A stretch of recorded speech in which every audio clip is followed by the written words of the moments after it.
राम कृष्ण हरी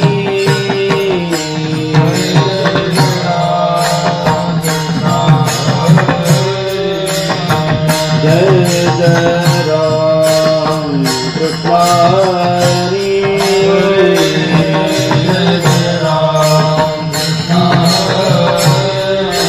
हरे जय जय राम कृष्ण हरी हरि जय जय राम कृष्ण हरे जय जय राम कृष्ण हरे जय जय राम कृष्ण हरे जय जय राम कृष्ण हरे जय जय राम कृष्ण हरे जय जय राम कृष्ण हरे जय जय राम कृष्ण हरे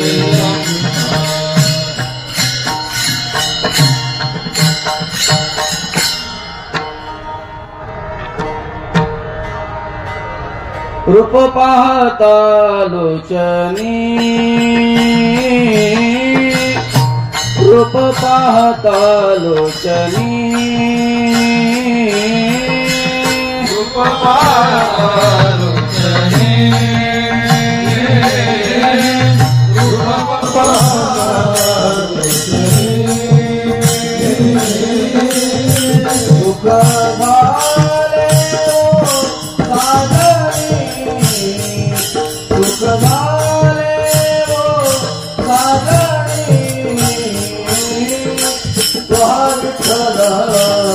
तुहार विठ्ठल बरवा बरवा तुहार विठ्ठल बरवा दुख भाले दुख सुकृताची गोडी म्हणून विठ्ठली आवडी आवडी तुहा विठ्ठल बरवा बरवा तुहा विठ्ठल बरवा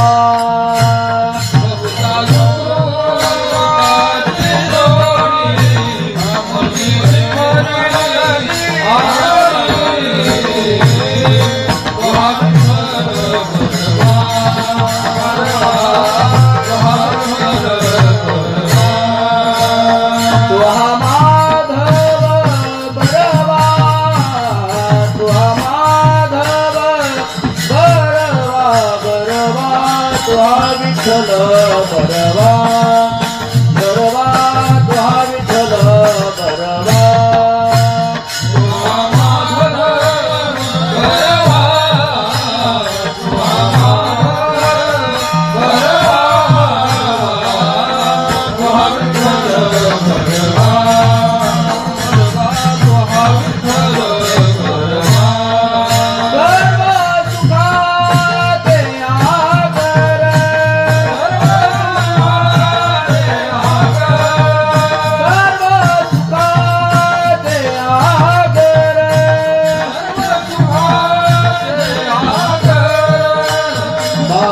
खुमा देवीवर बापर खुमा देवीवर देवीवर तुहा विठ्ठल बरवा बरवा तुहा विठ्ठल बरवा बापर खुमा देवीवर बापर खुमा देवीवर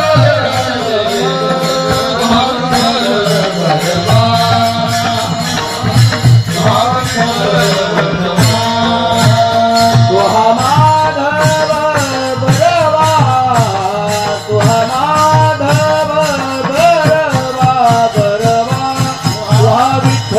बरवा तुहा विठ्ठल बरवा तुहा माधव बरवा तुहा माधव बरवा तुहा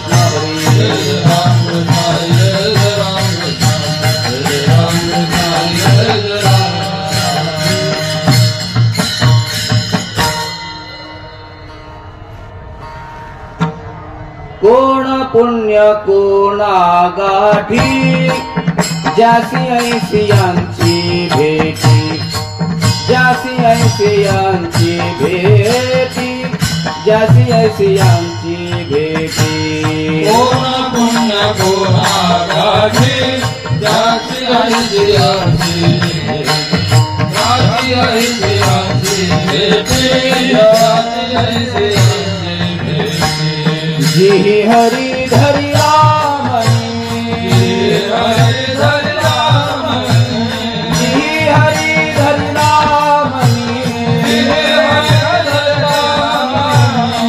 जी हरी धरी रामनी दिले संसाराचे पाणी दिले संसाराचे पाणी दिले संसाराचे पाणी हरि धरि रामनी दिले संसाराचे पाणी दिले संसाराचे पाणी दिले संसाराचे पाणी कोण हा भाग्याचा ऐसियासी बोले वाचा ऐसियासी बोले वाचा ऐसियासी बोले वाचा कोण हा भाग्याचा ऐसियासी बोले वाचा ऐसियासी बोले वाचा ऐसियासी बोले वाचा ये हरि धरि रामनी हरि धरि रामनी हरि धरि रामनी हरि धरि रामनी हरि धरि रामनी दिले संसाराचे पाणी दिले संसाराचे पाणी दिले संसाराचे पाणी हरि धरि रामनी दिले संसाराचे पाणी दिले संसाराचे पाणी दिले संसाराचे पाणी तुका म्हणे त्याची भेटी होय संसाराची तुटी होय संसाराची तुटी होय संसाराची तुटी तुका म्हणे त्याची भेटे होय संसाराचे तुटे होय संसाराचे तुटे होय संसाराचे तुटे जे हरी धरि रामनी हरि धरि रामनी हरि धरि रामनी जे हरि धरि रामनी दिले संसाराचे पाणी दिले संसाराचे पाणी दिले संसाराचे पाणी हरि धरि रामनी दिले संसाराचे पाणी दिले संसाराचे पाणी दिले संसाराचे पाणी विठोबा रखुमाई जय जय विठोबा रखुमाई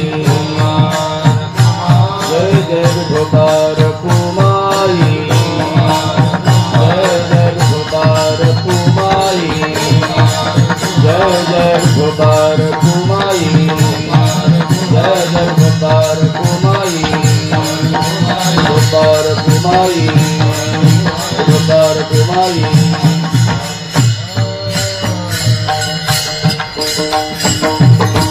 पंढरी महाराज आणि राम महाराज कोण पुण्य कोण गाठी कोण पुण्य कोण गाठी कोण पुण्य कोण गाठी कोण पुण्य पुण्य कोणागाठी कोण पुण्य कोणागाठी कोण पुण्य कोणागाठी कोण पुण्य कोणागाठी कोण पुण्य कोणागाठी ज्यासी ऐसी यांसी भेटे ज्यासी ऐसी यांसी भेटी जिहि हरी धरला जिहि जिहि हरी धरला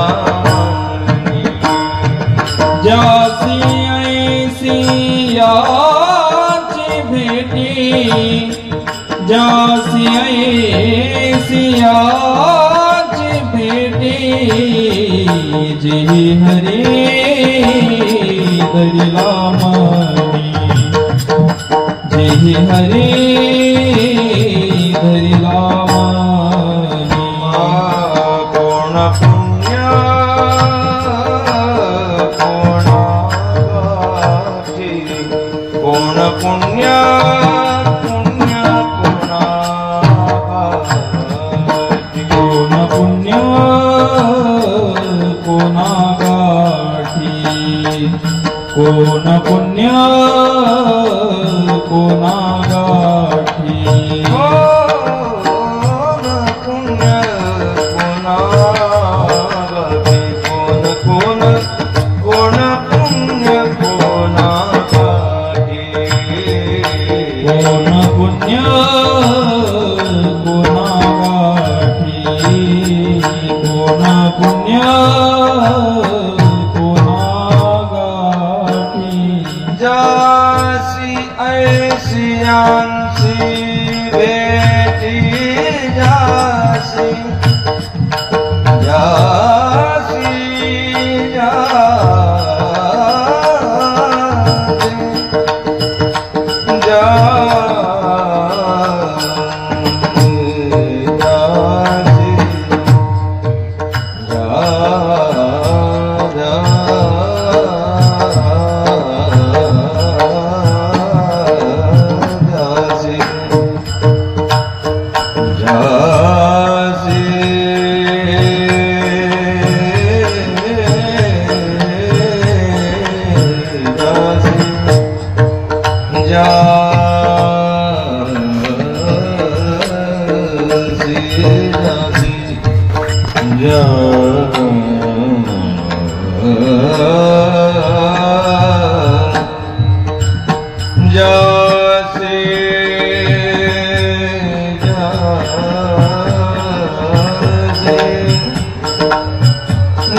जासी ऐसी याची भेटी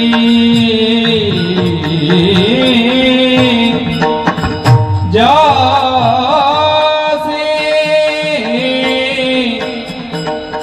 जासी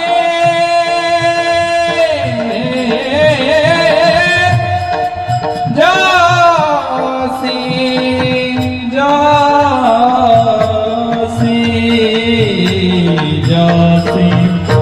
महाराज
की जय।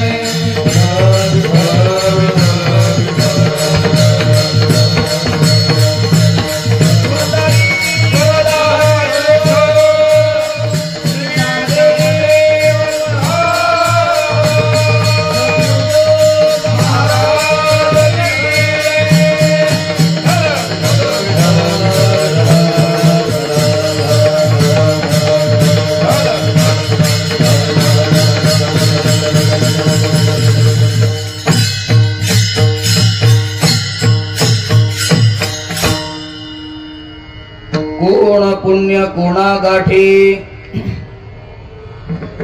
कोण पुण्य कोणा गाठी, ज्यासी ऐसी यांची भेटी, जिहे हरी धरिला मनी, दिले संसारासी पाणी.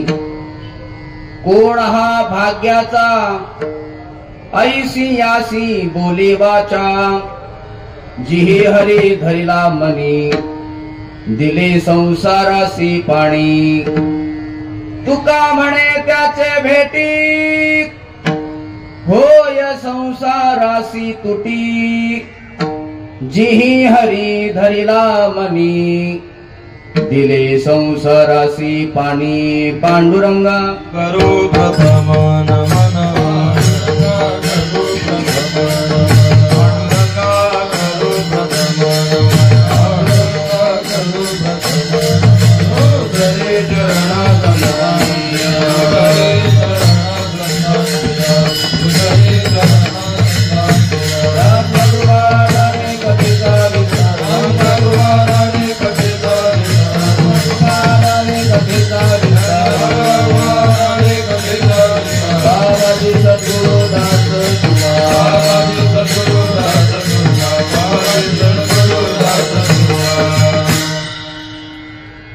योऽन्त प्रविश्य मम वाचमिमां प्रसुप्ताम्, सञ्जीवयत्य किल शक्तिधर स्वधाम्ना.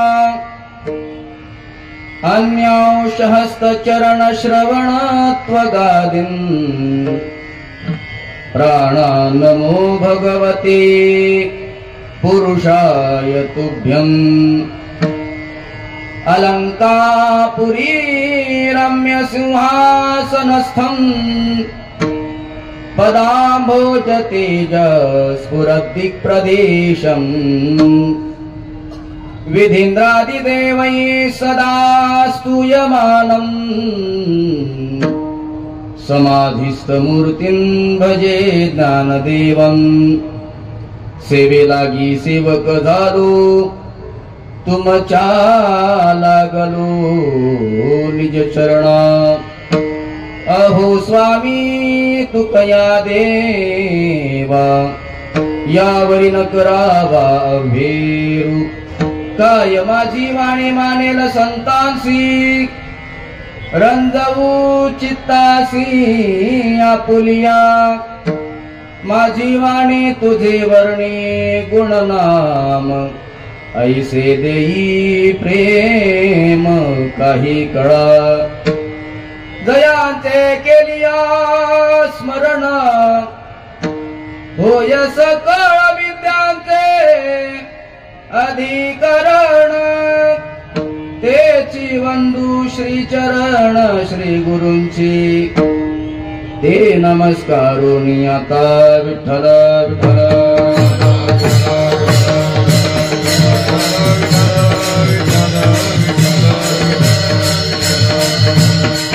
कोण पुण्य कोणा गाठी, कोण पुण्य कोणा गाठी, ज्यासी ऐसी यांची भेटी, जिहे हरे धरिला मनी, दिले संसारासी पाणी.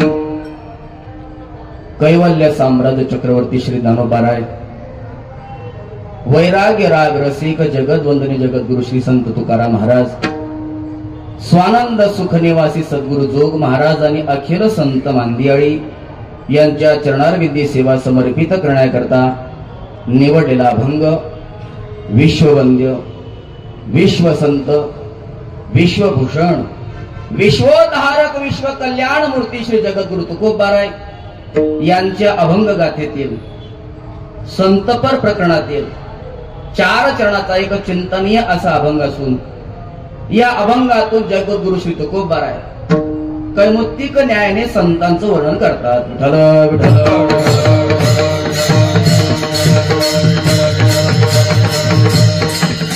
कैवल्य साम्राज्य चक्रवर्ती ज्ञानोबारांच्या संजीवन सोहळ्याच्या निमित्ताने उपस्थित समस्त भाविक मंडळी, गुरुजन मंडळी, गुरुबंधू मंडळी, गुरुवर्य मंडळी यांच्या उपस्थितीमध्ये स्वानंद सुख निवासी सद्गुरु जोग महाराज यांच्या कृपाछत्राखाली वारकरी शिक्षण संस्थेतील समस्त गुरुजन मंडळी, समस्त न्यास मंडळी यांच्या आज्ञेने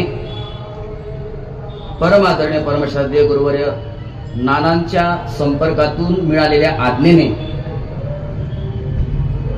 ही सेवा माझ्यासारख्या सामान्य सेवकाला प्राप्त झाली.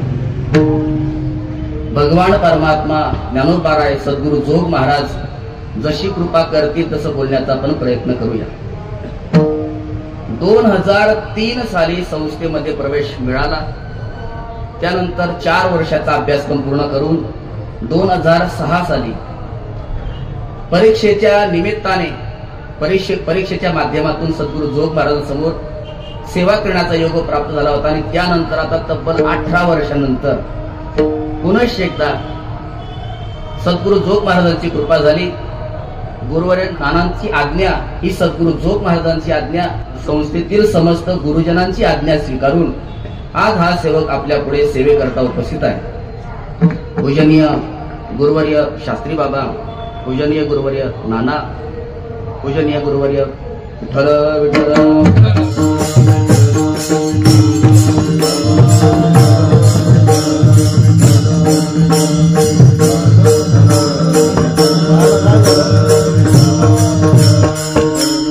पूजनीय गुरुवर्य बाबा भास्कर बाबा, आत्मारामजी बाबा, माऊली बाबा, विश्राम बाबा, परमेश्वर बाबा, शास्त्री महाराज, वासुदेव बाबा, ही समस्त गुरुजन मंडळी, उपस्थित सर्व गुरुबंधू मंडळी, माता भगिनी, भाविक मंडळी, या सर्वांच्या उपस्थितीमध्ये वेळोवाकडं बोलण्याचा आपण प्रयत्न करूया. आपण गोड करून घ्यावं. विठ्ठल विठ्ठल.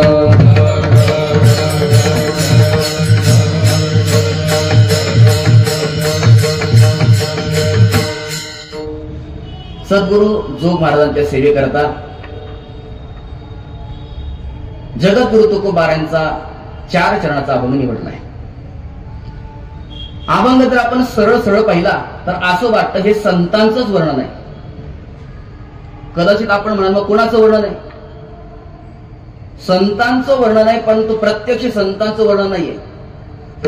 प्रामुख्याने संतांच्या दासाचं वर्णन आहे आणि परंपरेने संतांचं वर्णन आहे. थोडक्यात कैमुक्तिक न्यायाने जगद्गुरु तुकोबाराय संतांचं वर्णन करतात. कैमुक्तिक न्याय कशाला म्हणतात? बाबांच्या मुखातून श्रवण केलंय. असा इतिहास सांगतात की एकदा कुंभकर्णाच्या नाकामध्ये चिमटा गेला, नाकातले केस उपडण्याचा. तो शोधण्याकरता तो गृहस्थ गेला. तिकडून मधून एक मनुष्य येत होता. विचारलं काय शोधताय?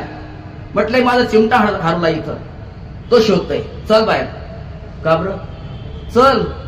अरे 15 दिवसापासून 15 उंटांचा कळप शोधतोय, तो सापडत नाही, तुझा चिमटा कुठून सापडणार आहे? याला कैमुक्तिक न्याय असं म्हणतात. तसं परंपरेने वर्णन संतांचं आहे, प्रत्यक्ष वर्णन संतांच्या दासाचं आहे. विठ्ठल विठ्ठल.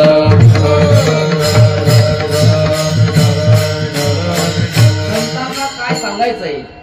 साधूचं मनोगत पाहत असताना साधूचा जोपर्यंत हेतू लक्षात येत नाही तोपर्यंत साधूंना काय सांगायचं हे कळत नाही.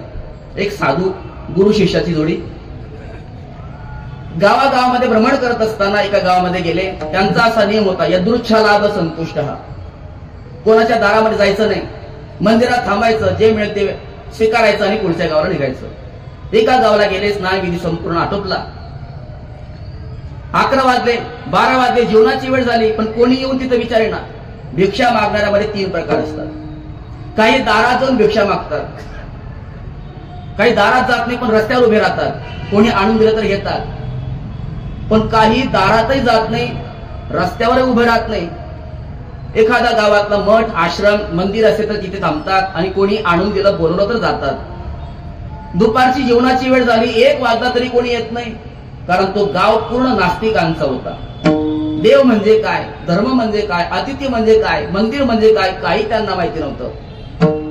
ते माणसाच्या जन्माला आली होती, पण साक्षात पशु पुच्छ विषानही ना, पूस नाही पायचारी, मनुष्यपरी, मनुष्याच्या आकाराची होती, परंतु त्यांना अतिथी काय माहिती नव्हतं. 2 वाजले तरी कोणी येईना, शेवटी यद्रू छलाव संतुष्ट या वृत्तीने त्यांनी या गाव सोडला आणि गाव सोडत असताना गावाला उद्देशून आशीर्वाद दिला, तुमचं सर्वांचं कल्याण हो.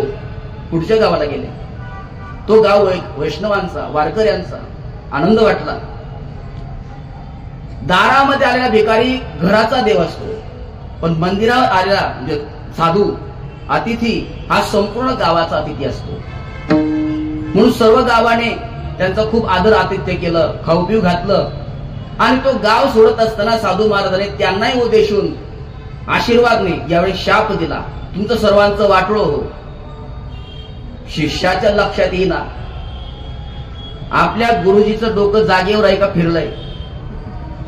विचारलं, गुरुजी असं का केलं आपण? ज्यांनी आपल्याला अजिबात विचारलं नाही त्यांना तुम्ही आशीर्वाद दिला, तुमचं कल्याण हो, आणि ज्यांनी आपला एवढा आदर सत्कार केला, आतिथ्य केलं, आणि तुम्ही त्यांना शाप देऊन टाकला.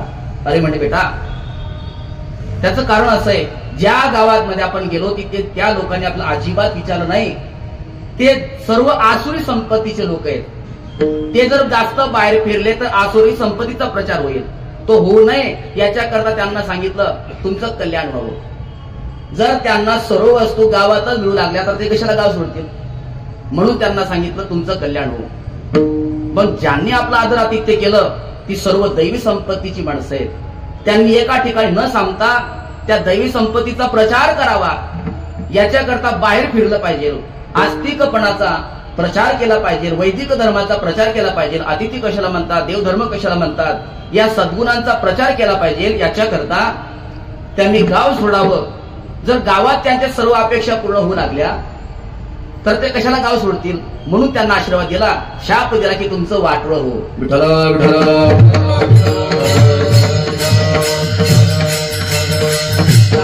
संतांचं साधूचं जोपर्यंत मनोगत लक्षात येत नाही, अर्थात हेतू लक्षात येत नाही, तोपर्यंत साधूला संतांना काय सांगायचंय हे लक्षात येत नाही.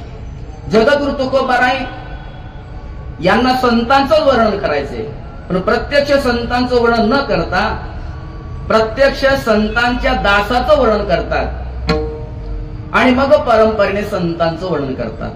संतांचं जीवन एक हिऱ्यासारखं जीवन आहे. हिऱ्याला तुम्ही कोणत्याही बाजूने पहा त्याचे पैलू मूल्यवानच असतात. तसं संतांना तुम्ही कोणत्याही बाजूने पहा, संतांचं जीवन हे गुणवानच आहे. सर्वांगी साखर अवघे गोड. साखर जशी सर्वांगाने गोड आहे तसं संतांचं जीवन सर्वांगाने गुणमयच आहे.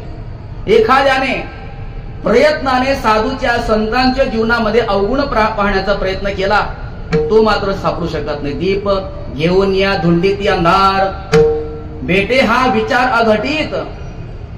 तुका म्हणे तैसा, तुका म्हणे तैसा, तुका म्हणे तैसा, सज्जन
तैसा सज्जनापासून पाहता अवगुण मिळेची ना.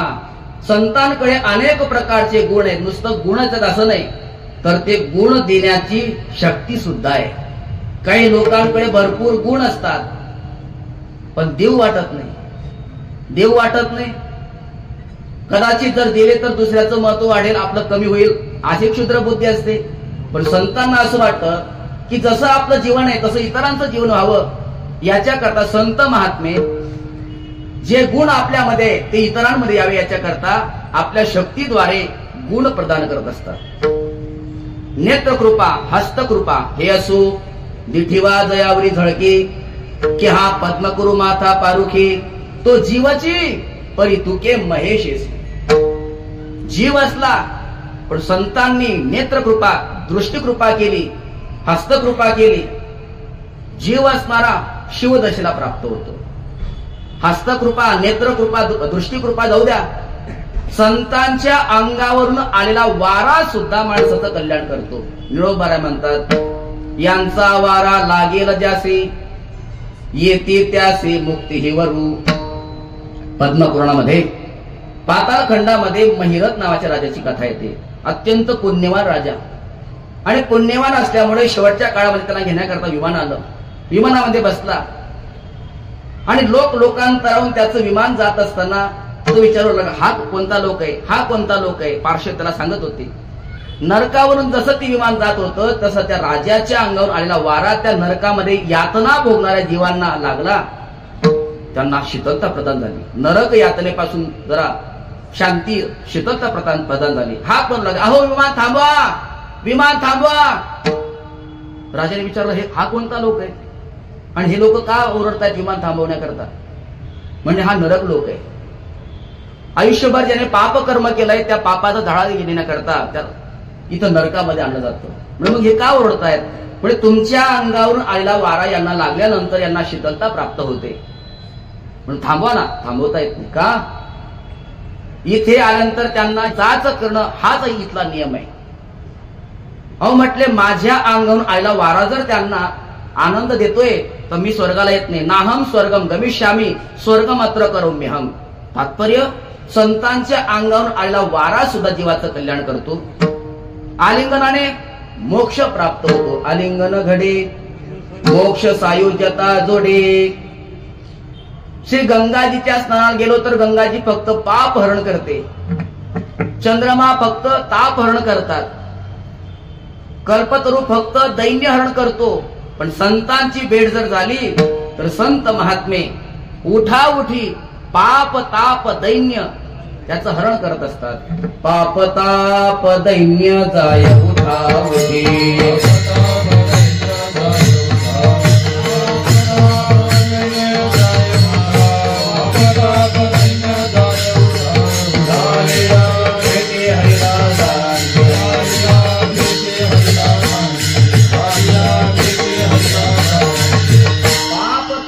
दैन्य जाय उठा उठी झाली या भेटी हरिदासांची.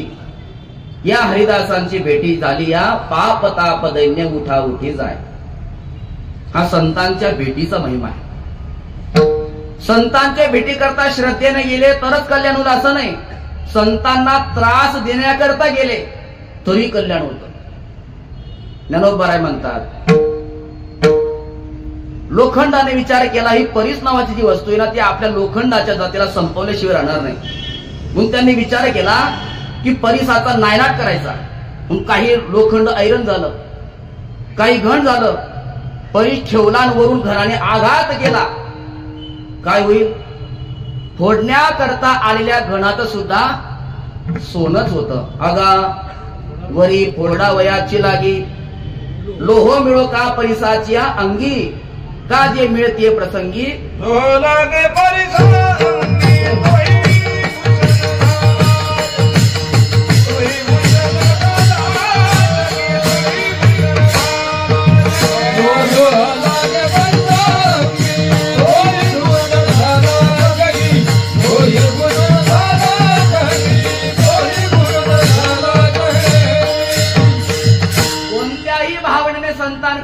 केलं तर ते कल्याणच करतात. नाथ महाराज म्हणतात बलदिया भावे शरण दाता भेटी, बलदिया भावे शरण दाता भेटी, बलदिया भावे शरण दाता भेटी, बलदिया भावे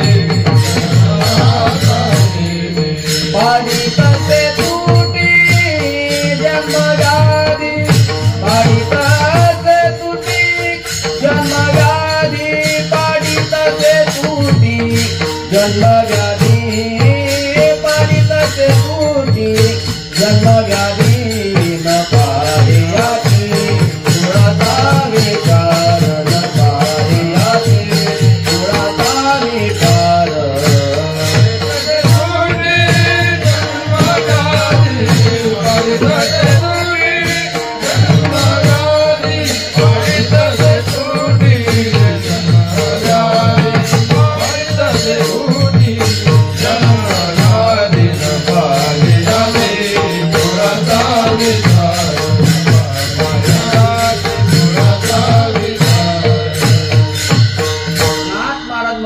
माझ्या ज्ञानोपारायणकडे तुम्ही कोणत्याही भावनेने जा, संसाराची तुटी झाल्याशिवाय राहणार नाही. पाडी तसे तुटी जन्मव्याधी. अहो संतांच्या भेटी, संतांची भेट झाल्यानंतर जन्म मरणाची तुटी होते यात नवल नाही. संतांची भेट ज्याला झालेली आहे त्या संतांच्या दासांची जरी भेट झाली तरी संसाराची तुटी होते. हेच महाराज चिंतनाला निवडलेल्या अभंगाच्या शेवटच्या चरणामध्ये सांगतो. तुका म्हणे त्यांचे भेटी, तुका म्हणे त्यांचे भेटी, तुका म्हणे त्यांचे भेटी,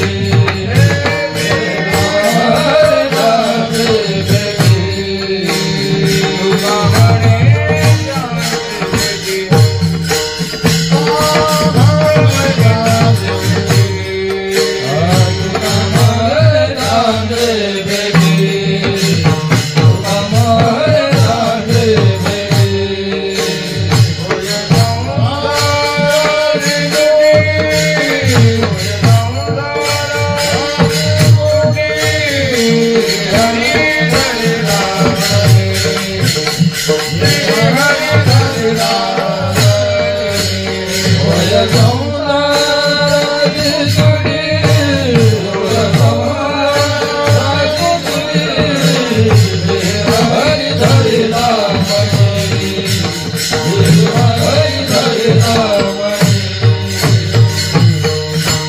संतांच्या भेटीमध्ये तर सामर्थ्य आहे, पण संतांची भेट ज्यांना झालेली आहे त्यांची जर भेट झाली तर संसाराची तुटी होते. तुका म्हणे त्याची भेटी होय संसाराची तुटी. संतांची भेट ज्यांना झालेली आहे त्या संतांच्या दासाची जरी भेट झाली तरी संसाराची तुटी होती. अर्थात संतांमध्ये ही शक्ती प्रदान करण्याचं सामर्थ्य आहे. ही शक्ती ज्यांना देतात ते पूर्णपणे संक्रमण करतात.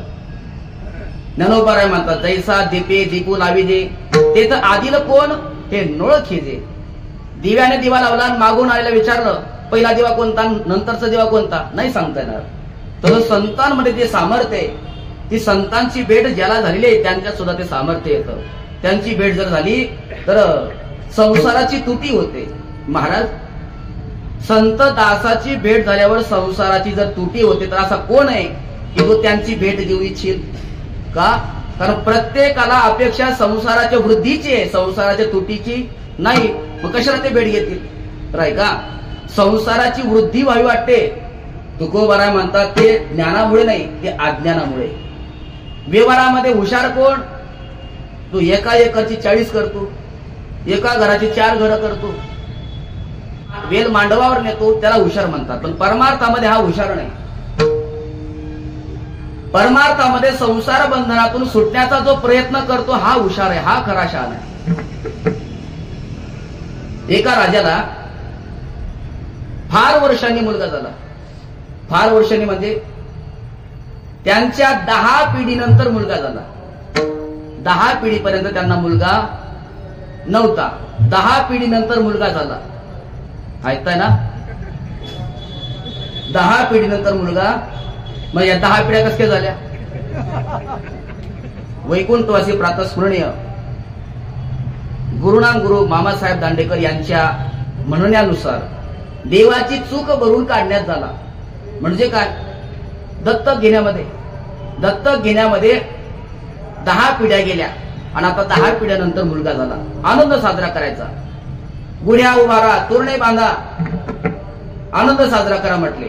आपल्या राज्यामध्ये कोणी दुःखी नसायला पाहिजे. पण राजाच्या मनात विचार आला की आपल्या तुरुंगामध्ये जे कैदी आहेत ते दुःखी आहेत. सेवकाद्वारे निरोप पाठवला, जा त्यांना सांगा की आज राजा अत्यंत खुश आहेत, तुम्हाला जे मागायचं ते मागून घ्या, फक्त लेखी अर्जामध्ये. सेवकांद्वारे कागद आणि पेन पुरवण्यात आला. प्रत्येक कैद्याने अर्ज लिहिला आणि काय मागायचं होतं ते लेखी अर्ज राजे साहेबांकडे दिला. तो गठ्ठा आला.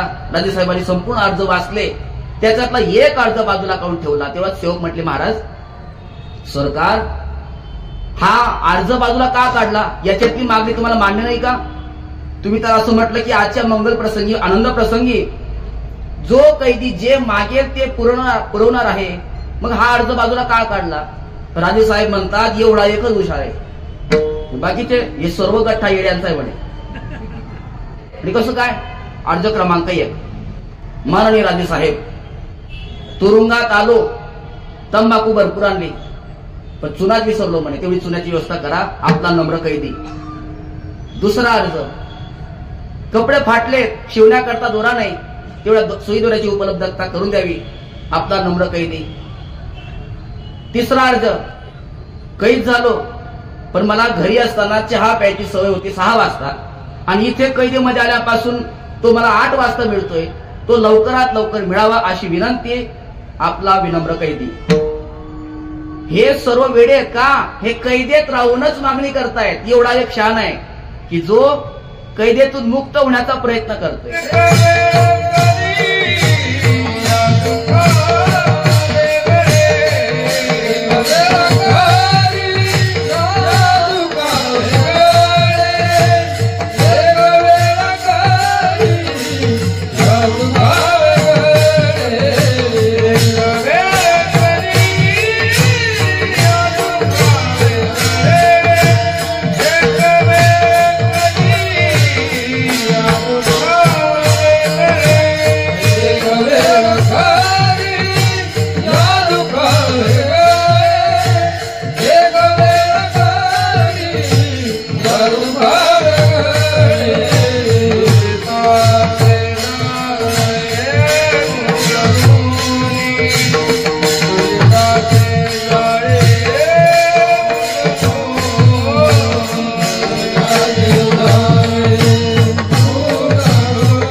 संसारातून मुक्त होण्याकरता देवाकडे प्रार्थना करतो तो खरा शान आहे. एक वेळ करी या दुःखा वेगळे.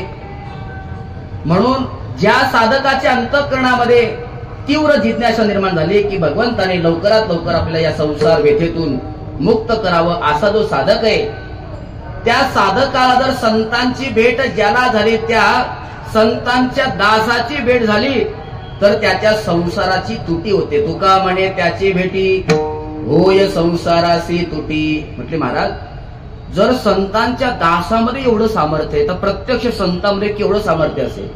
या संतांच्या दासाला त्याने अशी जीवनामध्ये कोणती साधना केली की त्या साधनेच्या बळावर ज्याला संतांची भेट झाली, तुकोबाराय म्हटले संतांची भेट पुण्याशिवाय होत नाही हे निश्चित आहे, पण संतांच्या भेटी करता किती पुण्य लागतं आणि कोणतं पुण्य लागतं हे मलाही सांगता येत नाही. म्हणून अवाक पद्धतीने तुकोबाराय सांगतात की कोणतं पुण्य कोणाच्या गाठीला असेल की ज्याला अशा संतांची भेट होते. अभंगाचं पहिलं चरण. पुण्य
ज्यासी ऐसे यांची भेटी.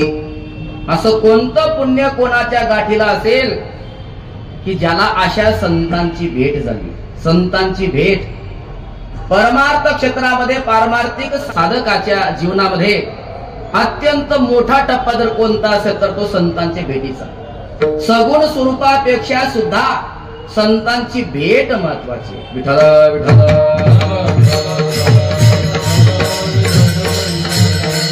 जगद्गुरु तुकोबारायांनी भेट द्यावी, अनुग्रह द्यावा याच्याकरता निरोबारायांनी अनुष्ठान सुरू केलं.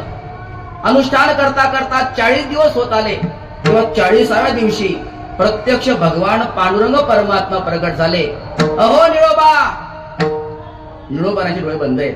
कोण? अहो मी पंढरीचा पांडुरंग. कशा करता आला? अहो तुम्ही अनुष्ठान करतायत ना, तुम्हाला दर्शन देण्याकरता आलो. मला तुमच्याकडे काम नाही केलं. अहो पण तरी मी आलोय ना. आता मी बोललो होतं का? मी प्रार्थना केली होतं का? प्रार्थिल्या वाचून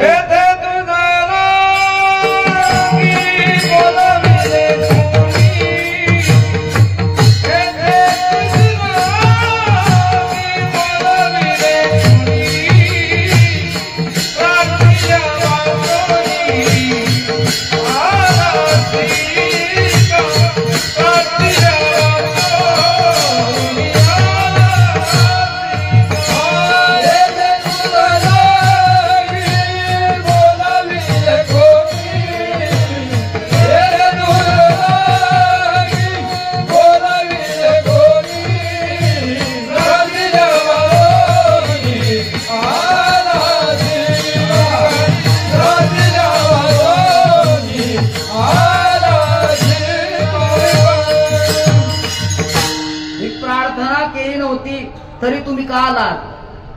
निळा म्हणे आम्ही नोळ खोची देवा. तेव्हापासून देवाने कान खडी लावली. आता टाहो खोळून बोलो तरी येत नाही. तात्पर्य संतांची भेट साधकाच्या जीवनामध्ये अत्यंत महत्वाची. संतांच्या भेटीला अनन्य साधारण महत्व आहे. संतांच्या भेटीला जेवढं महत्व आहे तेवढीच ती भेट दुर्लभ सुद्धा आहे. नारद महर्षी म्हणतात महत् संगस्तु दुर्लभो अगम्यो अमोघश्च. तुकोबाराय म्हणतात बहु अवघड असे संत भेटी. किती अवघड आहे? नाथ महाराज म्हणतात चंद्रामृत सुखे सेववेला.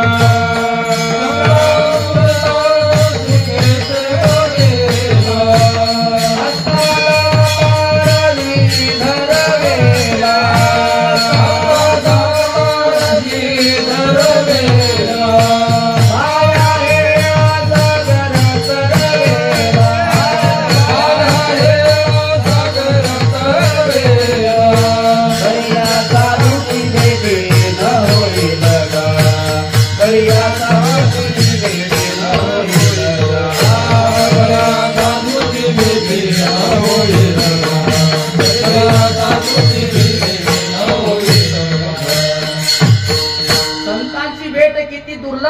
नाथ महाराज सांगतात चंद्रामृत सुखे सेवेल, अर्थात नाथ महाराजांनी या चरणामध्ये ज्या 3 गोष्टी सांगितल्यात या सुद्धा दुर्लभच आहेत, सोप्या नाहीत. या चंद्रामृताचं पान करणं सोपं आहे, आपल्याला पान करता येतं. आपल्याला चंद्रामृत नाही, मग अमृत तुल्य. तर चंद्रामृत सुखाने सेवन करता येत नाही, पण कदाचित ह्या गोष्टी घडू शकतील. पण साधूची भेटी न होईल का, संतांची भेट नाही होत. तत्रापि दुर्लभम म्हणणे वैकुंठ प्रिय दर्शनम. म्हणजे महाराज संतांची भेट का दुर्लभ आहे?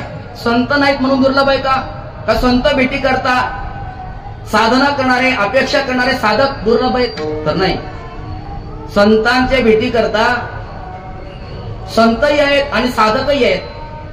मग भेट का दुर्लभ आहे? कारण संतांची भेटी करता उपादान करणे 2च आहेत, संत आणि साधक. मग संतही आहेत आणि साधकही आहेत, मग तरी भेट का नाही?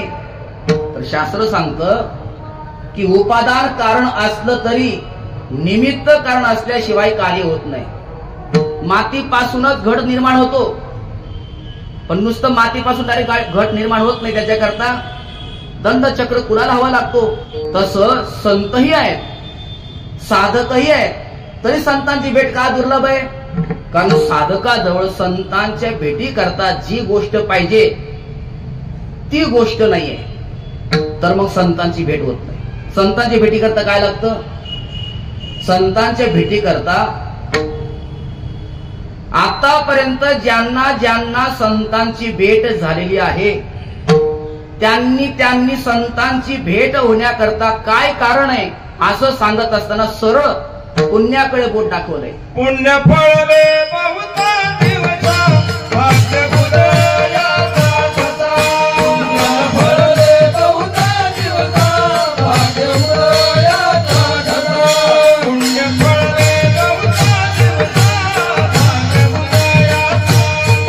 पुण्य फळले बहुता दिवसा भाग्य उदयाचा ठसा.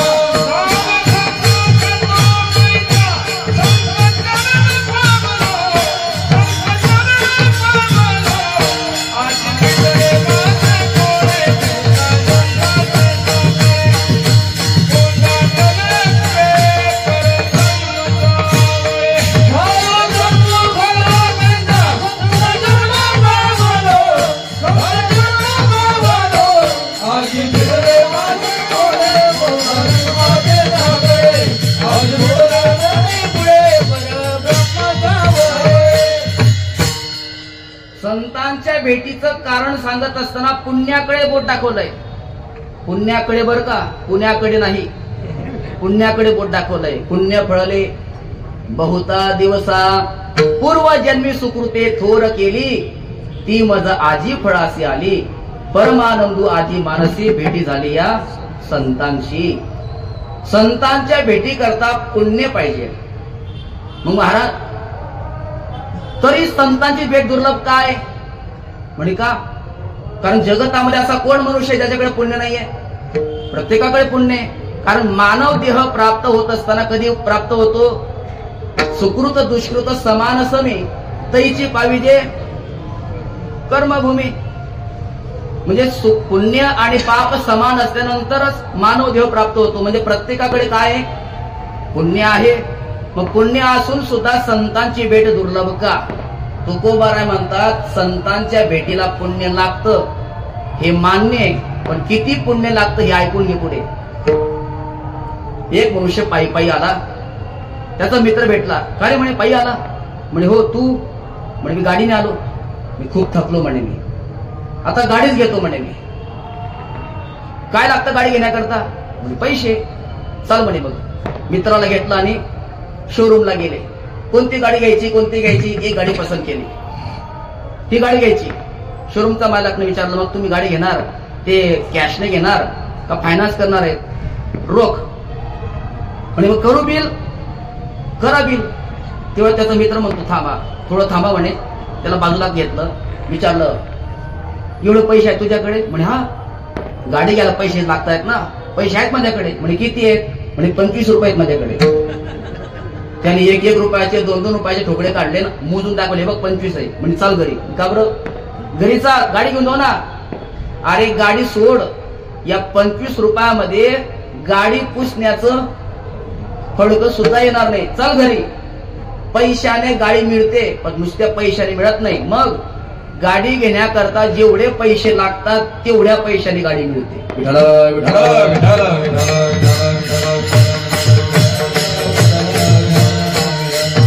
पुण्याने संतांची भेट होते, परंतु संतांची भेट होण्याकरता किती पुण्य लागतं कोणी सांगितलं नाही. आतापर्यंत सर्व संतांनी एवढंच सांगितलं की संत भेटी करता पुण्य पाहिजे, पुण्य पाहिजे, पुण्य पाहिजे. पण किती पुण्य पाहिजे आणि कोणतं पुण्य पाहिजे कोणी सांगितलं नाही. तुकोबा सुद्धा अवाक पद्धती सांगतात, कोण पुण्य कोणा गाठी, कोण पुण्य यांचा होईन सेवक, निश्चित सांगता येत नाही. अहो मला सांगितलंय ना कोणी, नाथ महाराजांनी. नाथ महाराजांनी सांगितलं ते काय सांगितलं म्हणावं. काय म्हणतात नाथ महाराज? निष्कामता निज दृष्टी अनंत पुण्य कोट्यान कोटी, रोकड्या लाभती पाठोवाटी, तै होय भेटी हरिप्रियाची. अर्थ काम चढ नाही चित्ता, अर्थ काम चढ नाही चित्ता, मन मोह माया मिथ्या, मन मोह माया मिथ्या, समाधानी जाणून निरता, समाधानी जाणून निरता, भेट देखी दयावत तारे, साधु भेट देखी दयावत तारे,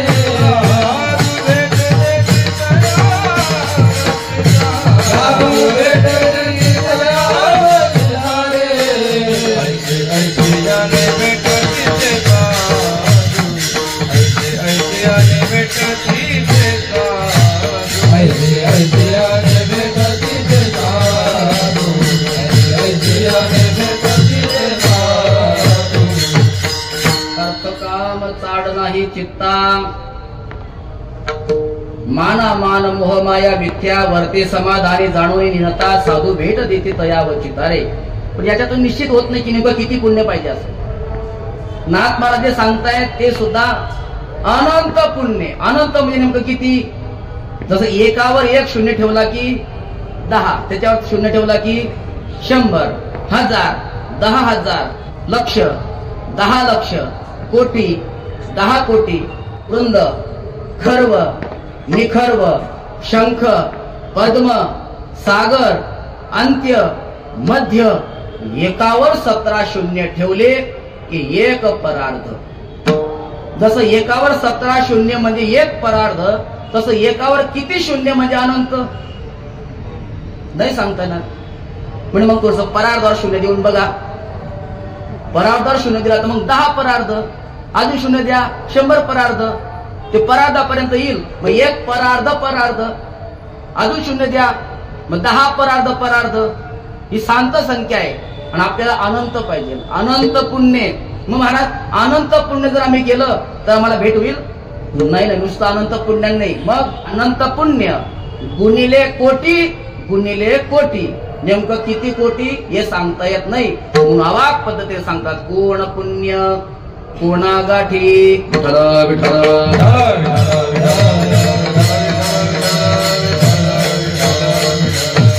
पद्धतीने सांगतायत की नेमकं कोणतं पुण्य, कोण पुण्य, याचे 2 अर्थ होतात. किती पुण्य आणि कोणतं पुण्य. किती पुण्य, जसं इंद्र व्हायचं असेल, स्वर्गामध्ये जायचं असेल तर त्याची त्रैराशिक आहे. का शतमक संपत्ती स्वर्गीची आहे. 100 यज्ञ केले की इंद्र होता येतं. ब्रह्मदेव व्हायचं असेल तर का शतैक जन्म जन्मोनी ब्रह्मकर्म करी तोची ब्रह्मा आन नोहे. हे जसं इथं निश्चित सांगितलंय, तसं संतांच्या भेटी करता किती पुण्य पाहिजे हे मात्र निश्चित नाही. कोण पुण्य म्हणजे किती पुण्य निश्चित नाही. आणि दुसरं कोण पुण्य म्हणजे कोणतं पुण्य. पण पुण्याचे अनेक प्रकार आहेत. एका माणसाने दुसऱ्या माणसाला बटाटे दान दिले आणि दुसऱ्या माणसाने तिसऱ्या माणसाला जीवदान दिलं, दोघांनी दान केलं, दोघांनाही पुण्य प्राप्त झालं. पण मग बटाटे दान देणं आणि जीव दान देणं सारखं पुण्य आहे का? एकाने वस्त्र दान दिलं, एकाने सुवर्ण दान दिलं, दोघांचं पुण्य सारखं येईल का? म्हणजे पुण्याचा सुद्धा काय एक स्तर आहे. पुण्याचे काही प्रकार आहेत. एक पुण्य आहे भौतिक पुण्य.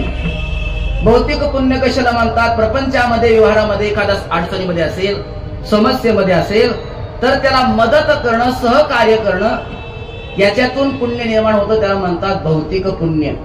या भौतिक पुण्यापेक्षा अधिक शक्ती असते ती धार्मिक पुण्यामध्ये.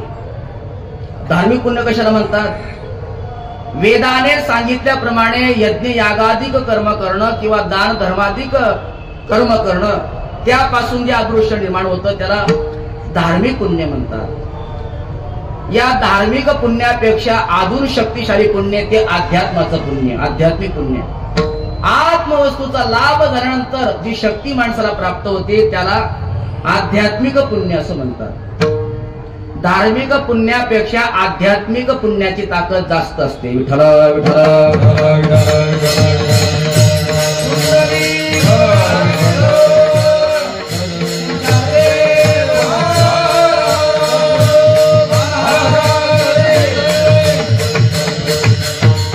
धार्मिक पुण्यापेक्षा आध्यात्मिक पुण्याची शक्ती जास्त असते. उपनिषदामध्ये प्रसंग येतो. जानश्रुती नावाचा एक राजा होता. तो यज्ञयागादी कर्म करायचा, दान धर्माधिक कर्म करायचा. त्यामुळे त्या सत्कर्मामुळे त्याच्या जीवनामध्ये खूप पुण्याचा लाभ प्राप्त झाला होता. दुपारच्या वेळी एकदा तो दरबाराच्या गच्चीवर झोपला होता. त्याच्या शेजारी तिथं बाजूलाच एक मोठं झाड होतं. त्या मोठ्या झाडावर एक पिंगळा आणि पिंगळी यांचा संवाद सुरू झाला. ती पिंगळी पिंगळाला म्हणते, अहो बघा, अंतरिक्षामध्ये जे तेज फाकलंय ना, ते कोणाचं तुम्हाला माहितीये? तो राजा खाटीवर झोपलाय ना, जानश्रुती राजा, त्याचं हे पुण्य आहे. त्याच्या पुण्याचा हा प्रकाश पडतोय. तो पिंगळा म्हणतो, काय त्याचा पुण्याचा प्रकाश आहे? याच्यापेक्षा याच्याच राजधानीमध्ये राहणारा हमाल, त्याचं नाव रैक्व आहे, त्या रैक्वाचं पुण्य याच्यापेक्षा जास्त आहे. जानश्रुती राजा ऐकत होता. त्याला त्या पुण्याच्या शक्तीमुळे पक्ष्यांची भाषा समजत होती. आणि त्याने विचार केला की माझ्याच नगरीमध्ये माझ्यापेक्षा पुण्यवान राहतोय, आपण त्याची भेट घेतली पाहिजे. जगामध्ये मोठा कोण? जो आपल्यापेक्षा कोणाला तरी मोठं समजतो तो खरंच मोठा आहे. आणि ज्याला असं वाटतं आपल्यापेक्षा कोणीच मोठं नाही, तो जगतामध्ये सर्वात छोटा नाही, खोटा येतो.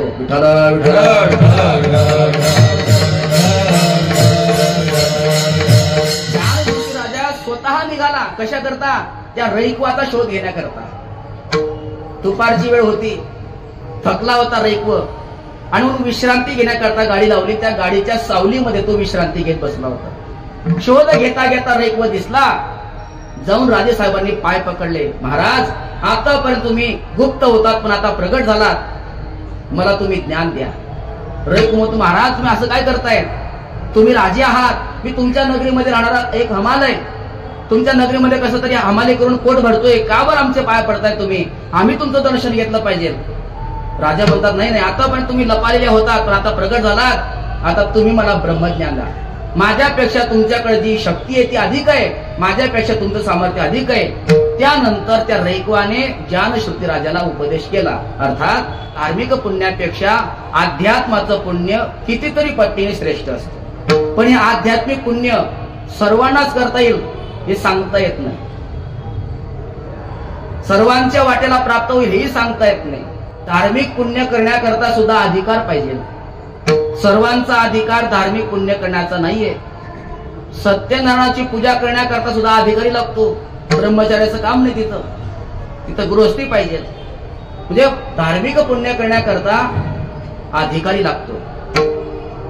बरं, धार्मिक पुण्य करत असताना खूप सावधानी बाळगावी लागते, नाही तर करायला जातो पुण्य पण होतं मात्र पाप. विठ्ठल विठ्ठल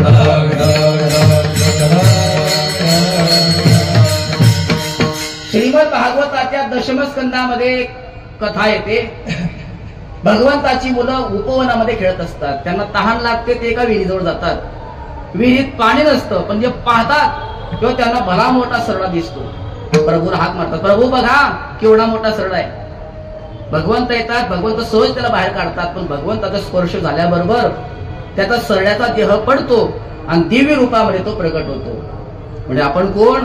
मग तो सांगतो, नृगो नाम नरेंद्रोहम इक्ष्वाकु तनय प्रभु दानेष्वाख्याय मानेषु यदि ते कर्णमस्पृशं. मी नृग नावाचा राजा आहे. दानी लोकांची चर्चा चालू असताना तुम्ही माझं नाव ऐकलं असेल, यदि ते कर्णमस्पृशं, तुम्ही ऐकलं असेल माझं नाव. म्हणजे तुम्ही काय दान करायचे? म्हणजे मी गोदान करायचो. किती? आकाशातल्या चांदण्या कोणी मोजू शकत नाही, पण प्रयत्न केला तर एखादा मोजेल. पण मी एवढ्या गायी दान केल्याय, याचं पुण्य कोणी मोजू शकत नाही. एवढ्या गायी देऊन सुद्धा तुम्हाला सरड्याच्या जन्माला का जावं लागलं? तुम्ही भाकड गायी देत असणार, ज्या गायी दूध देत नाही अशा देत असणार. पण नाही, मी कशा गायी द्यायचो? पयस्विनी तरुणी शील रूपा गुणोपपन्ना कपिला हेमशृंगी न्यायार्जिता रुप्यपुरा सवत्सा दुकुलमाला भरणा ददावहम. मी कशा गायी द्यायचो? पयस्विनी, दूध देणाऱ्या, म्हातारे नाही, तरुणी, मारणाऱ्या नाही, मग शील रूपा, कपिला गायी दान करायचो. एवढंच नाही, न्यायार्जिता, न्याय मार्गाने पैसा मिळवून मग त्या गायी दान द्यायचो. देत असताना शिंगाला सोन्याने मडवायचो, खुरांना चांदीने मडवायचो, मग दान द्यायचो. मग एवढं करून सुद्धा तुम्हाला या सरड्याच्या जन्माला का जावं लागलं? म्हणजे एक चूक झाली. एकदा मी एका ब्राह्मणाला गोदान केलं, तो घरी घेऊन गेला, त्याच्या गोशाळेमध्ये गाय बांधली. ती गाय ओढाळ असल्यामुळे ती रात्रीच माझ्या गोशाळेमध्ये आली, मला समजलं नाही. दुसऱ्या ब्राह्मणाला ती गाय मी दान दिली. एक ब्राह्मण गाय घेऊन जात होता, दुसरा गाय शोधण्याकरता येत होता. दोघांची रस्त्यात भेट झाली. ही गाय माझी आहे, नाही ही माझी आहे. भांडण विकोपाला गेलं, राजाकडे आलं. राजा म्हणतात, असं करा, माझ्याकडनं चूक झाली, या एका गायीच्या मोबदल्यात तुम्हाला 100 गायी देतो, घेऊन जा. पण ब्राह्मण म्हणते, नको, मला माझीच गाय पाहिजे. यांना आग्रह केला, हे म्हणते, नको, मला माझीच गाय पाहिजे. शेवटी दोघं नाराज होऊन निघून गेले. आणि जेव्हा त्याचं शरीर संपलं, चित्रगुप्तासमोर उभं केलं, यमधर्माने विचारलं, याचं पुण्य अधिक आहे का पाप अधिक आहे? म्हणजे याने गोदान केल्यामुळे याचं पुण्य अधिक आहे, पण पाप थोडस आहे. कशामुळे? म्हणजे याच्याकडून साधूचा, ब्राह्मणाचा अपमान झालाय. मृग राजाला सरड्याचा जन्म प्राप्त झाला. कशामुळे? दान केल्यामुळे. म्हणजे दान करत असताना सुद्धा सावधान. कसं दान करावं? श्रीमद भगवद्गीता सांगते, दातव्यमिति यद्दानम दीयतेनुपकारिणे देशे काले च पात्रे च तद्दानम सात्विकम स्मृतम. दातव्यम, भगवंत म्हणतात दातव्यम. दा धातूला कर्मणी विद्यार्थक धातू साधित विशेषण तव्यात प्रत्यय लावलं की दातव्यम रूप तयार होतं. त्याचा अर्थ होतो दिले पाहिजे, देणं योग्य आहे, आणि देणं हे आपलं कर्तव्य आहे. दातव्य, पण देत असताना सुद्धा देश, काल आणि पात्र पाहून. द्रव्यानी कन्या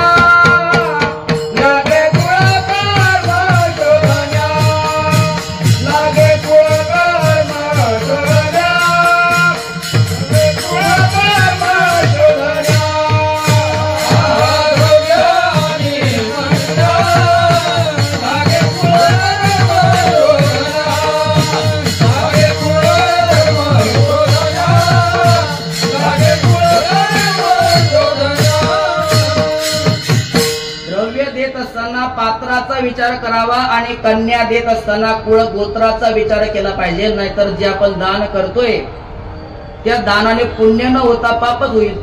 एकाने पैसे मागितले, दुसऱ्याने 50 रुपये दिले, त्याने 50 रुपये घेतले, बाजारात गेला, दोरा विकत घेतला, त्याच्यापासून जाळं निर्माण केलं आणि मासेमारीचा व्यवसाय सुरू केला. मग त्याचे 50 रुपये हे पुण्या करता गेले का पापा करतात? म्हणून योग्य काळ, कैवल्य साम्राज्य चक्रवर्ती ज्ञानोबारांच्या संजीवन समाधी सोहळ्याचा काळ असावा. योग्य देश अलंकापुरी सारखं तीर्थक्षेत्र असावं आणि योग्य पात्र वारकरी शिक्षण संस्थेसारखं पात्र असावं. तर दानम सात्विकम स्मृतम विठ्ठल विठ्ठल.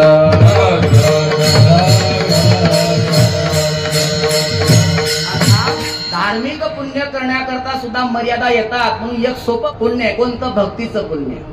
भक्तीचं पुण्य करत असताना चूक जरी झाली तर ती चूक मानली जात नाही. ती दुरुस्त करून पुन्हा त्याला पुण्य प्रदान करण्यात येतं. मला सांगा, मरा मरा हा मंत्र आहे का? मरा मरा नाही. परंतु वाल्ह्या कोळ्याला बोलता येत नव्हतं. त्याला फक्त हाना मारा तोडा एवढंच माहिती होतं. नारद महर्षी म्हटले मारा का म्हणत नाही, पण लागून म्हण. मारा मारा मारा मारा. उलटा मंत्र जपत जग जाना, वाल्मिक भय ब्रह्म समाना. उलटा मंत्र जप केला तरी सुद्धा तो सरळ झाला आणि ब्रह्मस्वरूपात त्यांना प्राप्त झाले. हे भक्तीचं पुण्य आहे. मग यापैकी कोणतं पुण्य केलं असेल? भौतिक पुण्य केलं का धार्मिक पुण्य केलं का आध्यात्मिक पुण्य केलं का भक्तीचं पुण्य केलं? यापैकी नेमकं कोणतं पुण्य त्या साधकाच्या जीवनामध्ये असेल? त्याने कोणतं पुण्य करून ते गाठीमध्ये साठवलं असेल? कारण पुण्य करणं वेगळं आणि ते गाठीमध्ये साठवून ठेवणं वेगळं. मग तुकोबाराय फक्त कोण पुण्य असं म्हणत नाही. त्याच्या पुढे अजून एक शब्द वापरतायत, कोणा गाठी. कोणाच्या गाठीला असं कोणतं पुण्य आहे की ज्याला अशा संतांची भेट होते? विठ्ठल विठ्ठल.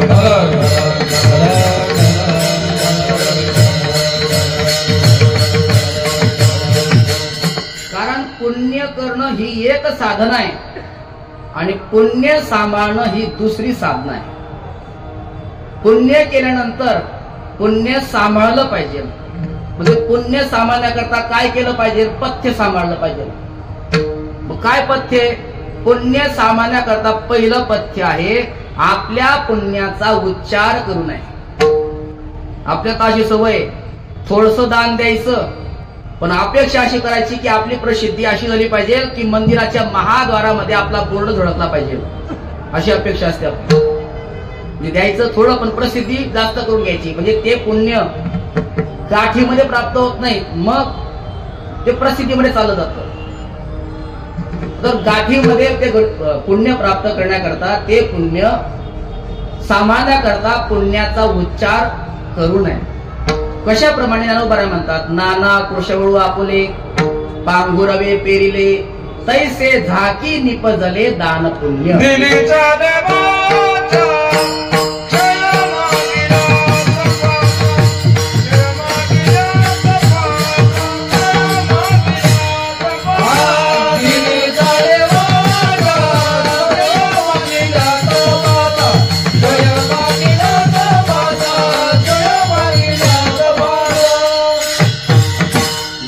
चाले वाचा क्षय मागिल्या तपाचा. आपण जर आपलं पुण्य सांगितलं तर ते उघडं होतं, पुण्य जर उघडं केलं तर त्याची शक्ती कमी होते. म्हणून पुण्य झाकलं पाहिजे. ना तरी कुलवधू लपवी हवे वाटे. ज्याप्रमाणे कुर्बान करण्याची स्त्री आपले अवयव झाकते त्याप्रमाणे कुलीन साधक सुद्धा आपली साधना झाकत असतो. न सांगावे वर्म जनी असू द्यावा भ्रम. आपली साधना सांगू नये, कारण सांगितलं तर ते त्याची शक्ती कमी होत असते. काय सांगायचं मग? आपले दोष सांगायचे, पाप सांगायचं. पाप सांगितले की त्याची ताकद कमी होते. श्रीमद भागवतामध्ये दशमस्कंदामध्ये 29 ते 33 हे 5 अध्याय म्हणजे भागवताचा पंचप्राण आहे. त्याला रास पंचदेह म्हणतात. त्या रास पंचदेहमध्ये भगवान परमात्मा ब्रज गोपिकांबरोबर विहार करत असताना भगवंताला त्या गोपिकांच्या अंतःकरणामध्ये दोष दिसला. कोणता दोष दिसला? तासाम सौभगमदम वीक्षमानं च केशव प्रशमाय प्रशांताय तत्रैवांतरधीयत. तासाम सौभगमदम, त्यांच्या अंतःकरणामध्ये अभिमान दिसला. ते अभिमानाचं दर्शन केल्यामुळे भगवान परमात्मा अंतर्हित झाले. अंतर्हिते भगवती सहसैव ब्रजांगना. त्या ब्रजांगनाच्या मधून भगवान परमात्मा अंतर्हित झाले. त्या भगवान परमात्म्याने पुन्हा प्रगट व्हावं याच्याकरता त्या गोपिका शोक करू लागल्या, वियोगामध्ये रडू लागल्या. लीलाचं अनुकरण करतात, कधी अश्वत्थाला विचारतात, कधी तुळशीला विचारतात, पण भगवान प्रगट होत नाही. वनामध्ये शोध घेतला तरी भगवान प्रगट होत नाही. शेवटी त्या गोपिका एक सुंदर गीत गातात आणि गीत गाता गाता रडतात. इति गोप्य प्रगायन्त्य प्रलपन्त्यश्च चित्रधा रुरुदु सुस्वरम राजन कृष्ण दर्शन लालसा. कृष्ण दर्शनाच्या लालसेने त्या गोपिका जेव्हा सुमधुर स्वरामध्ये रडू लागतात, तुकोबारा म्हणतात त्यांनी आपल्या दोषांचा उच्चार केला. शोक वियोग घडला सकळांचा, गेल्या शरण हा अन्याय आमुचा, केला उच्चार घडल्या दोषांचा, झाला प्रगट स्वामी तुकयाचा. त्या गोपिकांनी दोषाचा उच्चार केला आणि भगवान परमात्मा प्रगट झाले. तासामाविरभूच्छौरी स्मयमान मुखांबुज, पीतांबरधर श्रग्वी साक्षात मन्मथ मन्मथ. गोपिकांनी दोषाचा उच्चार केला आणि भगवान परमात्मा कसे प्रगट होत आहेत? साक्षात मन्मथ म्हणजे काम, त्या कामाच्याही मनाचं मंथन करून टाकेल अशा दिव्य रूपामध्ये भगवान परमात्मा प्रगट झाले. विठ्ठल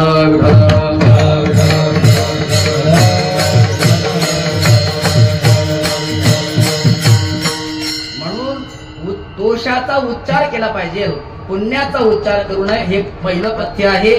अजूनही काही पथ्य आहेत, पण त्याआधी आपण मधलं विठोबा भजन घेऊया. विठोबा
कोण पुण्य कोणा गाठी.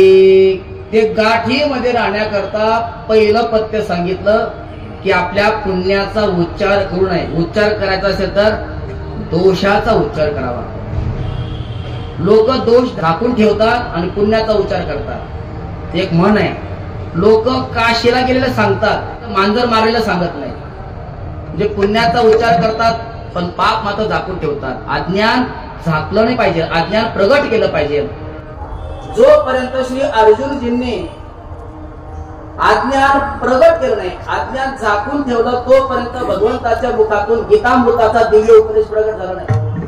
पण ज्या वेळेला अर्जुनाने अज्ञान प्रगट केलं, कार्पण्य दोषो पहत स्वभाव पृच्छामि त्वां धर्म सम्मूढ चेता यच्छ्रेयस्यान् निश्चितं ब्रूहि तन्मे शिष्यस्तेहं शाधिमान् त्वां प्रपन्नम्. अर्जुनाने अज्ञान प्रगट केलं आणि मग भगवंताने बोलण्यास सुरुवात केली. श्री भगवान वाच शोचान व शोचस्त्वं प्रज्ञावादांश भाषसे. अज्ञान प्रगट केलं पाहिजे. तात्पर्य पुण्य गाठीमध्ये राहण्याकरता पुण्य झाकलं पाहिजे, दोष आणि अज्ञान प्रगट केलं पाहिजे. हे पहिलं पथ्य. आणि दुसरं पथ्य आहे, आपण जे पुण्य करतो त्याचा संकल्प करू नये. आपण जर पुण्याचा संकल्प केला तर ते निघून जातं. पुण्य सुद्धा एक स्फोटक पदार्थासारखं आहे. स्फोटक पदार्थ त्यांच्या साठवणीचं तोंड जर उघडं राहिलं तर ते हळूहळू कमी होतात. स्पिरिट असतं, स्पिरिट, त्या स्पिरिटच्या बाटलीचं तोंड जर उघडं राहिलं तर ते हळूहळू कमी व्हायला लागतं. बर्फाला सुद्धा उष्णता लागली की तो सुद्धा कमी होऊ लागतो. तसं पुण्य जर पुण्याचा संकल्प केला तर पुण्य कमी होऊ लागतं. भानुदास महाराज पंढरपुराला गेले पांडुरंगाच्या मंदिराच्या गाभाऱ्यामध्ये प्रवेश केला की परमात्म्याची मान खाली झुकायची प्रत्येक वेळेला। एवढं वारीचं पुण्याचं ओझं पांडुरंगाच्या डोक्यावर झालं होतं। त्यावेळेला वारीमध्ये असताना एका घरी मुक्काम केला। ज्या घरी मुक्काम केला त्यांनी अत्यंत कीव काकुलतीला येऊन भानुदास महाराजांकडे गारणं मांडलं। म्हणजे संपत्ती भरपूर आहे पण संतती नाहीये। काकुलतीला येऊन गारण जेव्हा मांडलं तेव्हा संत भानुदास महाराजांच्या मुखातून सहज वाक्य बाहेर पडलं, कशाला काळजी करता, होईल ना, बस झालं का। एवढं म्हटल्याबरोबर जेव्हा पंढरपूरला गेले आणि पंढरपूरला गेल्यानंतर पांडुरंग परमात्म्याच्या दर्शनाकरता गेले, पांडुरंग परमात्म्याच्या मान आज ताट होती। देवा काय भांडवल आहे, नेहमी तुमची मान अशी झुकली असते, आज अशी ताट कशा करता। म्हणजे तुमची मेहरबानी, काय मेहरबानी केली। वारीमध्ये असताना ज्या घरी तुम्ही मुक्काम केला त्या घरामध्ये एवढा दोष होता की पुढच्या 7 पिढ्यांना पुत्र संतान नव्हती, एवढा दोष त्या घरामध्ये होता। पण तुम्ही सहज बोलून गेला, कशाला काळजी करता, होईल ना, आता त्यांना पुत्र होईल आणि त्याची वजाबाकी तुमच्या पुण्यातून झाली म्हणून माझी मान ताट झाली। पुण्याचा संकल्प केला की पुण्य कमी होतं म्हणून ते साठवण्याकरता आधी पुण्य उघड करू नये आणि पुण्याचा संकल्प करू नये, तेव्हा ते गाठीमध्ये राहतं। तुकोबाराय वर्णन करताय की असं कोणतं पुण्य कोणाच्या गाठीमध्ये आहे की ज्यांना अशा दिव्य महात्म्याची संतांची भेट होते। कोण पुण्य कोणा गाठी ज्यासी ऐसे यांची भेटी। पण नुसतं भेट म्हणून काही बोलणं जर झालं नाही तर बरं वाटत नाही। एखाद्या गुरुजींकडे आपण गेलो, भेट जर झाली पण जर बोलणं झालं नाही तर भेट झाल्यासारखं वाटत नाही। परंतु हा महात्मा साधक एवढा भाग्यवान आहे, एवढा भाग्यवान आहे की संतांची याला नुसती भेट नाही झाली तर संत महात्मे याच्याशी बोलतात सुद्धा। हेच तुकोबाराय अभंगाच्या 3ऱ्या चरणामध्ये सांगतात, कोण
भाग्या ऐशियासी बोलेवाचा।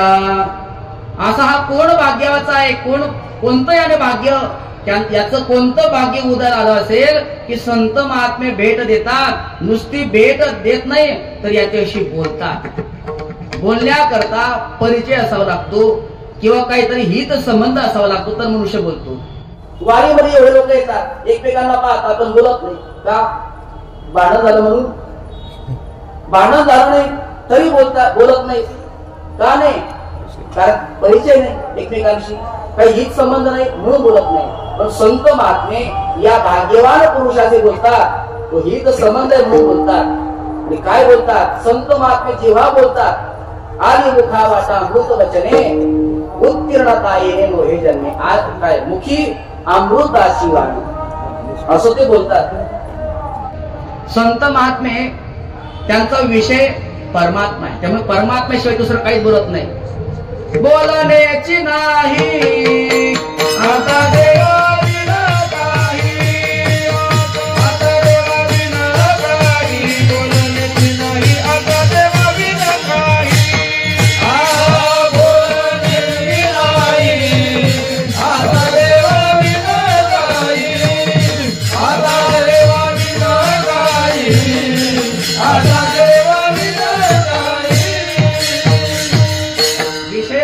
त्यांचा झाला नारायण, दुसरं काहीच बोलत नाही, देवाविषयी बोलतात आणि असं बोलतात की समोरच्याचं हित होईल असं बोलतात. श्रीमद भागवतामध्ये श्री जडभरतजी आणि रघुन यांचा संवाद होतो. जडभरतजी आयुष्यात कोणाशी बोलले नाही, एकदाच बोलले, पण असं बोलले की रघुगणाचं कल्याणच करून टाकलं. संत महात्मे बोलतात तर हित होईल असं बोलत असतात.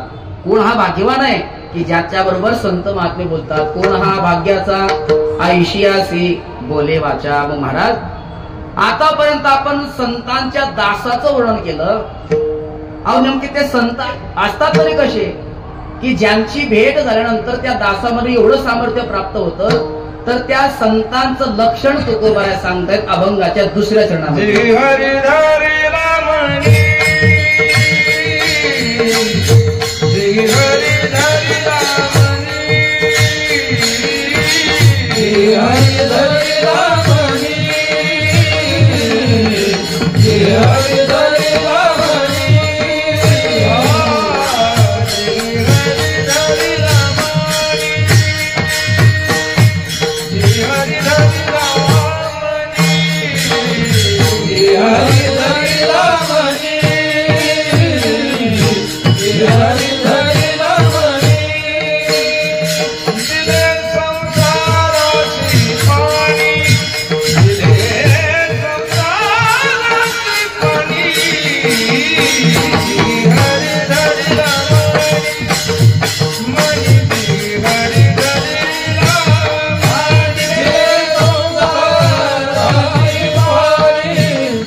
ज्या संतांची भेट झाल्यावर साधकाच्या जीवनामध्ये एवढं सामर्थ्य प्राप्त होतं त्या संतांचं वर्णन करतायत.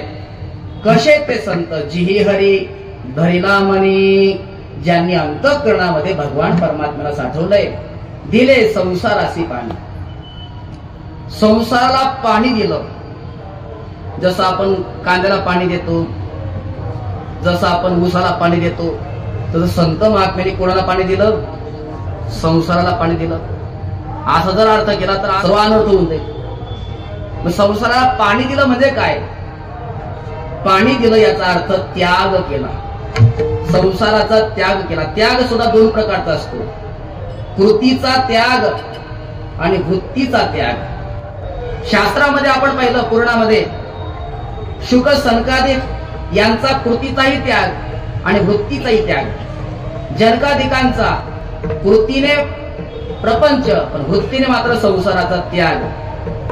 विश्वमाऊली श्री ज्ञानोबाराय, निवृत्तीनाथ महाराज, चारी भावंड यांचा कृतीचाही त्याग आणि वृत्तीचाही त्याग. ज्या परंपरेचे आपण पायिक आहोत सद्गुरु जोग महाराज यांचा कृतीचाही त्याग आणि वृत्तीचाही त्याग. त्यांची शिष्य मंडळी पूजनीय प्रातस्मरणीय मामासाहेब, पूजनीय प्रातस्मरणीय बंकट स्वामी महाराज, लक्ष्मीबाबा इगतपुरीकर यांचा कृतीचाही त्याग आणि वृत्तीचाही त्याग. वैकुंठवासी प्रातस्मरणीय मारुती बाबा गुरव यांनी कृतीने प्रपंच स्वीकारला पण वृत्तीने मात्र संसाराचा त्याग. विद्यमान गुरुवर्यांमध्ये पूजनीय गुरुवर्य बाबा, शास्त्री बाबा, हीच गुरुजन मंडळी यांचा वृत्तीचाही त्याग आणि कृतीचाही त्याग. जे संत महात्मे कृतीचाही त्याग आणि वृत्तीचाही त्याग करतात या संतांचा जगताला खूप मोठा फायदा होतो, कल्याणाकरता. पण आपल्या वारकरी संप्रदायामध्ये समन्वय आहे. एखाद्या वेळेला कृतीचा त्याग नसेल तर नसू द्या, वृत्तीचा त्याग असला पाहिजे. वृत्तीचा त्याग नाही आणि जर कृतीचा त्याग आहे मग तो कधी बाधा आलेले सांगता येत नाही. सर्वस्व सानुनी वना गेला, तो वनी वनिता चिंतू लागला, तो त्यागाची बाधका तो आला ओलथोनी पाडला परिग्रही. नुसता कृतीचा केला त्याग उपयोगाचा नाही. कृतीचा होत नसेल तर नसू द्या, पण वृत्तीचा जर होत असेल तर ती आनंदाची गोष्ट आहे. ज्या संत महात्म्यांनी कृतीचाही त्याग केला आणि वृत्तीचाही त्याग केला. जिही हरी धरिला मनी, दिले संसारासी पाणी. अंतःकरणामध्ये भगवान परमात्म्याला साठवलं आणि संसाराचा त्याग केला. कदाचित संसार शब्दाचा आपण देह जर अर्थ घेतला पंढरीशी जा रे आल्यानो संसारा, देहाला आलेत ना मग पंढरीशी जा. देह जर अर्थ घेतला तर त्यांनी देहाची आसक्ती सोडली. देह नव्हे देह सरे, आम्ही या अतीत देहाहुनी, म्हणजे त्यांनी संसाराचा त्याग केला, म्हणजे देहाच्या अतीत झाले, अर्थात देहाची आसक्ती त्यांनी सोडली. अशा संत महात्म्यांचं दर्शन, त्यांची भेट, त्यांनी आपल्याशी बोलावं अशी ज्ञानोबारायांकडे सद्गुरु जोग महाराजांकडे आपण प्रार्थना करूया. भाग्याने होते बहुत दिवस आर्त वागविले आणि खरंच अकस्मात फळ प्राप्त झालं. बरं का, अकस्मात 4 दिवसापूर्वी गुरुवारांचा फोन आला आणि ही वेळी वाकडे सेवा पूजनीय सर्व गुरुजन मंडळी यांच्या चरणारविधी समर्पित करतो. सद्गुरु जोग महाराजांच्या चरणारविधी समर्पित करतो. ज्ञानेश्वर मानवली